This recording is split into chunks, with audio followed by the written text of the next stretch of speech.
all empathic, sensitive souls. How is everyone doing this morning? It is Wednesday, the middle of the week. On Monday, I drew that Metamorphosis card, that beautiful change. We're in the process of going from a caterpillar into a butterfly. How is it going? How did your week go? Well, so far, mine was topsy-turvy. I love the word topsy-turvy because it describes it. It my week was very interesting. I am trying to not fall back into the same old patterns that I always have when something triggers me at work. And it's usually an email, the tone, somebody's calling me in your ear. And I'm trying not to fall back into my same spiral pit of despair. And I get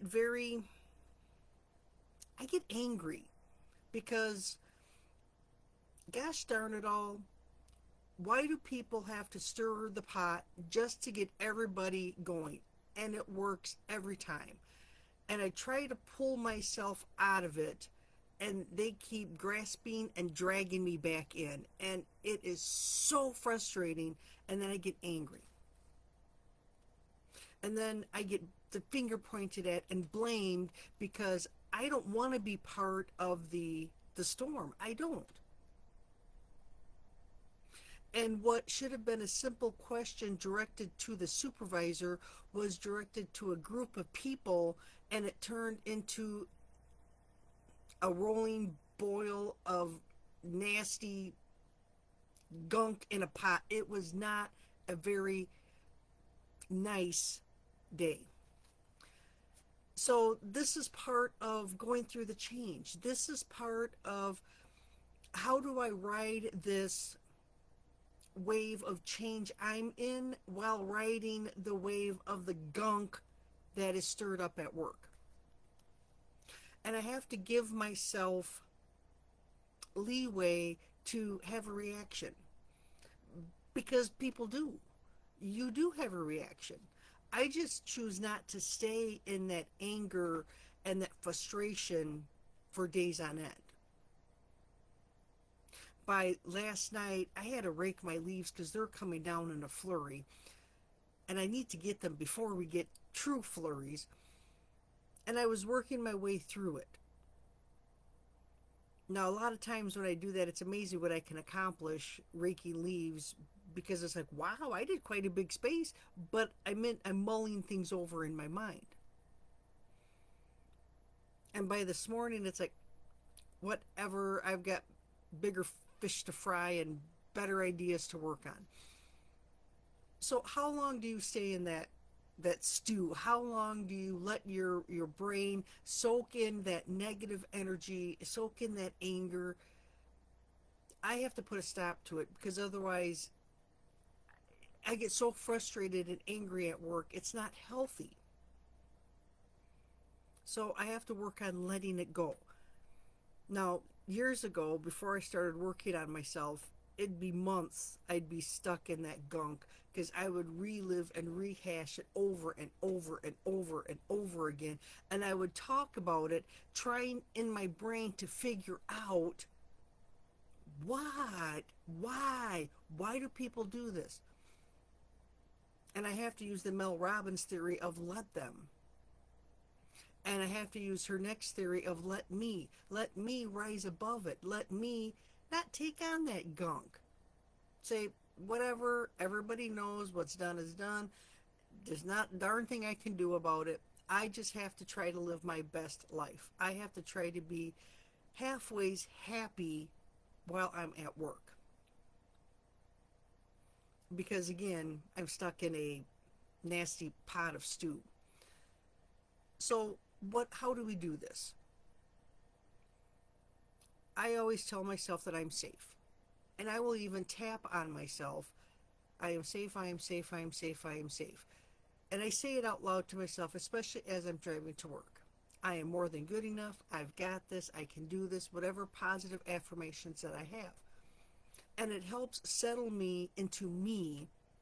And it helps me realize that no matter what gunk they throw at me, I can rise above it. And it takes a long time for me, several years worth of working through these emotions and this to get to the point where, yes, it triggers me, yes, it bothers me, but I can come down off of that trigger a heck of a lot faster than I ever could before. Now, the other part of it is, your body gets so used to acting and reacting a certain way to the said trigger that now I'm confused. So then I have to sit within my confusion and, okay, well, why am I not reacting the normal same way? Well, because I'm working on healing myself. And it's okay not to have that same reaction. It's okay not to fly off the handle. It's okay not to feel the spiral pit of despair pulling at your feet, trying to drag you down. It's okay not to feel it. You're healing. You are safe. It's okay.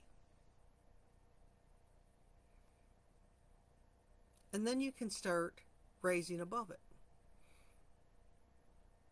But to understand that whatever action or reaction you have, you're okay. Now, I had a moment of anger because, don't do this to me. Stop dragging me in the spiral pit of despair. And then I had the confusion as to my body was trying to react, but it wasn't going there because I've been working on myself. And then it was, oh, I'm healing. Oh, well, yes, it bothered me at the moment, but it doesn't bother me long term. And then the happiness comes. It's like, yay, I survived that storm.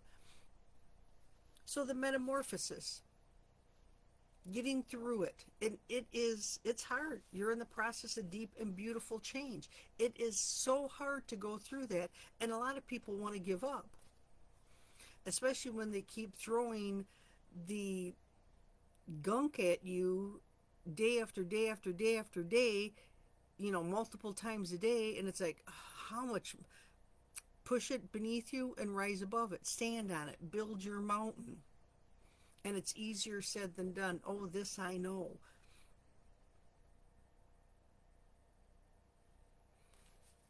Let go of your low self-worth. Let go of a dream that doesn't serve you, a relationship that is draining, unhealthy habits. It is a transformational time. There will be loss involved, but you'll love what you become. And that's the when my body doesn't, it tries to react, but it doesn't want to react. It's the loss of, oh my gosh, I used to act this way when I was triggered, and now I'm not. And it's the unsettling, it's the unknown. And I have to keep reminding myself that I'm okay and I'm safe. I hope this was helpful. I hope you guys have a fantastic rest of your week. I will hop back in on Friday morning, and we'll end the week and see how it goes. Bye for now, everyone.